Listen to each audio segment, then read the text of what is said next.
चंदा इकट्ठा करने के लिए निकली मध्य प्रदेश के अंदर। वहां पर क्या हुआ? किसी से छुपा है क्या? क्या हुआ? पथराव हुआ। और अगले दिन जाकर के वहां के एडमिनिस्ट्रेशन ने उन गरीबों का पहले उन्हें पत्थरों से मारा, पहले उनको पिटाई की, जेल भेजा और बिना नोटिस दिए अगले दिन मध्य प्रदेश के अंदर उन गरीबों के, मजलूमों के घर को बिल्डोजर से तोड़ दिया गया। क्या ऐसा मुल्क हम देखना चाहते हैं? उत्तर प्रदेश में किसी से नहीं छुपा हुआ। उत्तर प्रदेश के अंदर भी जब मन आता है तब जो है सरकारी बुलडोजर किसी के भी मकान पर चल जाता है। एजेंडा इनका साफ है कि बाबा साहब डॉक्टर भीमराव अंबेडकर के जो संविधान को नहीं मानना, उनके जो दिया हुआ आरक्षण है वो कैसे खत्म हो, सारे प्राइवेट सेक्टर्स के हवाले कर देना, जो पीएसयूज पिछले 70 साल में बने उनको प्राइवेटाइज करके, जिससे कि SC/ST के बच्चों को जो नौकरियां मिल रही थी उनको खत्म कर दिया जाए। कि बंदरगाह बेच दो, एयरपोर्ट बेच दो, रेल बेच दो और जो सवाल पूछे उसे जेल भेज दो। मैं तैयार हूं इस बात के लिए कि आपसे सवाल पूछता रहूंगा। आज जब मैं यहां पर राष्ट्रपति जी के अभिभाषण पर बोलने खड़ा हुआ हूं, उस वक्त दिल्ली की तीनों सीमाओं पर हजारों किसान पिछले 2.5 महीने से ज्यादा वक्त से इस ठिठुरती हुई सर्दी में, बारिश में इस सरकार से गुहार लगा रहे हैं कि जो उनकी मांगे हैं, जो जायज मांगे हैं, उनको ये सरकार सुने। लेकिन बदकिस्मती इस बात की है कि सरकार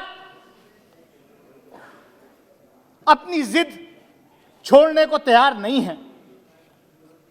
राष्ट्रपति जी का जो अभिभाषण होता है वो सरकार की नीतियां और सरकार के कार्य माननीय राष्ट्रपति जी दोनों सदनों के सामने रखते हैं। अब सरकार भले ही जुमलाजीवी सरकार हो या भाषणजीवी सरकार हो, माननीय राष्ट्रपति जी को सरकार के लिखे हुए भाषण को वहां पढ़ना है।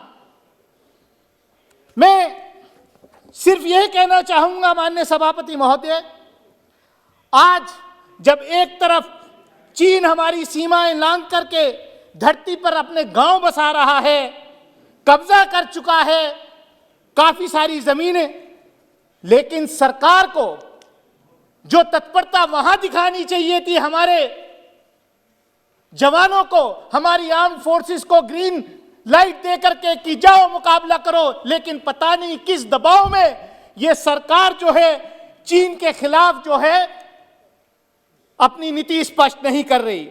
वो कटीले तार, वो बाढ़, वो कंक्रीट की दीवारें इन किसानों के सामने जो दिल्ली में अपनी गुहार लगाने आए हैं उनके सामने खड़ी की जा रही हैं।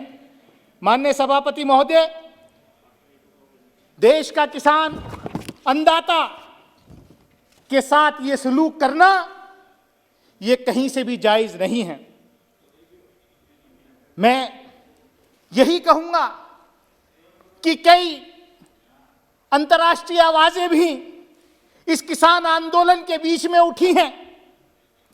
मेरी पार्टी बहुजन समाज पार्टी की नीति साफ है कि अंतर्राष्ट्रीय हस्तक्षेप नहीं होना चाहिए हमारे देश के इंटरनल मैटर्स में। यह हमारा अंदरूनी मामला है और भारत की यह परंपरा रही है कि हम कभी भी किसी दूसरे देश के लोकतंत्र में भी इंटरफेयर नहीं करते। लेकिन ये परंपराएं तोड़ी किसने? हम आज जिनको ये सीख दे रहे हैं कि यूएस स्टेट डिपार्टमेंट हो, यूनाइटेड नेशंस हो, वो लोग हमारे यहां जो आंदोलन चल रहा है उस पर बोल रहे हैं।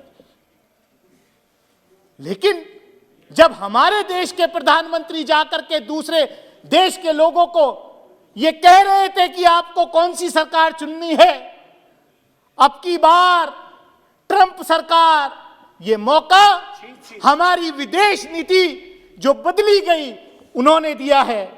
लेकिन मैं सिर्फ इतना ही कहूंगा माननीय सभापति महोदय कि सरकार तो आती है जाती है, ये इतिहास है इस दुनिया का कि जब जब जो सरकारें किसानों से टकराई हैं उन सरकारों का हश्र अच्छा नहीं हुआ है। अभी एक बीजेपी के सांसद यहां कह रहे थे कि मैं इस्तीफा दे दूंगा अगर कोई ये साबित कर दे कि गणतंत्र दिवस के दिन 26 जनवरी के दिन भाजपा का कोई कार्यकर्ता वहां पर लाल किले पर मौजूद था। मैं कहना चाहता हूं कि शायद जिस व्यक्ति को, जिस उपद्रवी को आज हमारी पुलिस ने अरेस्ट किया है वो भारतीय जनता पार्टी के लोकसभा के मेंबर का चीफ इलेक्शन एजेंट था। माननीय प्रधानमंत्री जी के साथ उसकी फोटो थी, किसने गृह मंत्री जी के साथ उसकी फोटो थी। और मैं ये कहना चाहता हूं माननीय सभापति महोदय, माननीय प्रधानमंत्री जी के साथ फोटो, तो उनके फोटो फ्रेम में तो कोई मंत्री और सांसद भी नहीं आ सकता। वो व्यक्ति, वो उपद्रवी कैसे माननीय प्रधानमंत्री जी के साथ फोटो में मौजूद था। आखिर किसने उन उपद्रवियों को इजाजत दी कि लाल किले पर चढ़ करके देश के साथ ऐसा करे। माननीय सभापति महोदय, मैं ज्यादा कुछ ना कहते हुए मैं इतना ही कहूंगा कि ये देश को कहां लेके जा रहे हैं, ये देश को कहां लेके जा रहे हैं। कुछ सरकारी पार्टी की कुछ जमातें, सरकारी पार्टी की जमातें चंदा इकट्ठा करने के लिए निकली मध्य प्रदेश के अंदर। वहां पर क्या हुआ, किसी से छुपा है क्या हुआ? पथराव हुआ और अगले दिन जाकर के वहां के एडमिनिस्ट्रेशन ने उन गरीबों का पहले उन्हें पत्थरों से मारा, पहले उनको पिटाई की, जेल भेजा और बिना नोटिस दिए अगले दिन मध्य प्रदेश के अंदर उन गरीबों के, मजलूमों के घर को बिल्डोजर से तोड़ दिया गया। क्या ऐसा मुल्क हम देखना चाहते हैं? उत्तर प्रदेश में किसी से नहीं छुपा हुआ। उत्तर प्रदेश के अंदर भी जब मन आता है तब जो है सरकारी बुलडोजर किसी के भी मकान पर चल जाता है। माननीय सभापति महोदय, मैं इतना ही कहना चाहता हूं, हाथरस के अंदर क्या हुआ, हाथरस के अंदर सभापति महोदय, मैं बस 2 मिनट में अपनी बात खत्म करूंगा। सभापति महोदय, हाथरस के अंदर क्या हुआ, एक दलित महिला के साथ, एक बच्ची के साथ जो घटना घटी, जो बलात्कार की घटना घटी। और ये कहते हैं, मुझे अफसोस इस बात का है, ये जिन महापुरुषों का नाम लेते हैं, चौधरी चरण सिंह जी का नाम इन्होंने कई बार लिया, लेकिन जब चौधरी चरण सिंह के पोते हाथरस के अंदर उस दलित महिला को न्याय दिलाने गए तो जयंत चौधरी, तो उनको लाठी और डंडों से पीटा गया। अगर उनके साथी ना होते तो चौधरी चरण सिंह के पोता वहां से जिंदा नहीं लौटता। सभापति महोदय, मैं सिर्फ 1 मिनट में अपनी बात खत्म करता हूं। अभी बजट आया, बजट के ऊपर एजुकेशन बजट में 6% की कमी की है। बजट ये सरकार मेरे ख्याल से चाहती है, इनका नारा है कि अगर पढ़ेगा इंडिया तो सवाल पूछेगा इंडिया।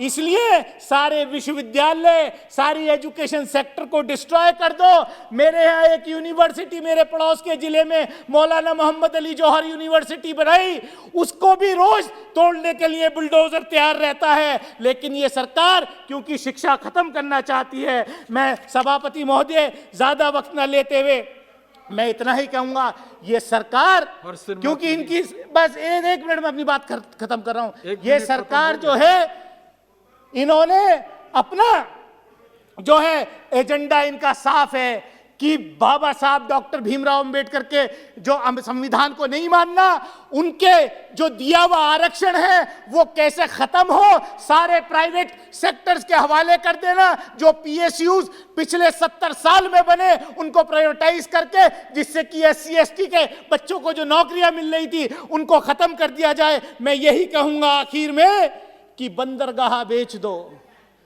बंदरगाह बेच दो, एयरपोर्ट बेच दो, रेल बेच दो, और जो सवाल पूछे उसे जेल भेज दो। मैं तैयार हूं इस बात के लिए कि आपसे सवाल पूछता रहूंगा, और जिन आंदोलनकारी किसानों को कहा कि वो आंदोलन जीवी है, मैं अपनी बात खत्म करता हूं।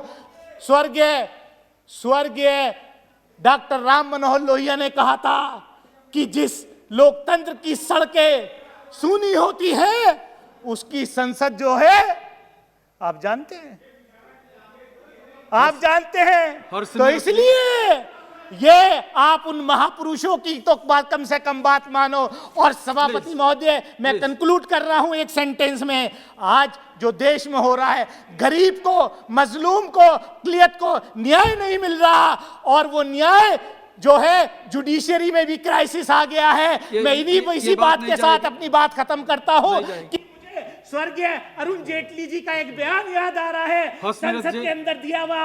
उन्होंने कहा, एक मिनट कभी खत्म नहीं हो रहा है, आपका एक मिनट अरुण जेटली जी ने संसद के अंदर कहा था कि आज के जो जजेस हैं, जो जुडिशरी है, वो इस बात को तय कर देखती है कि रिटायरमेंट के बाद मुझे क्या बेनिफिट मिलने वाले हैं। उन बेनिफिट्स पे तो कोई असर नहीं पड़ेगा। यही आज क्राइसिस सरकार में है, यही जुडिशरी में है। आपका बहुत बहुत धन्यवाद। Thank you very much. National Dastak की आपसे गुजारिश है कि अगर इसको बचाना चाहते हैं तो नेशनल दस्तक को सब्सक्राइब करने के लिए रेड कलर के सब्सक्राइब बटन को दबाएं, फिर बेल आइकन की घंटी दबाएं। नेशनल दस्तक को बचाने के लिए बहुत जरूरी है कि हर खबर को शेयर करें, लाइक करें, कमेंट जरूर करें।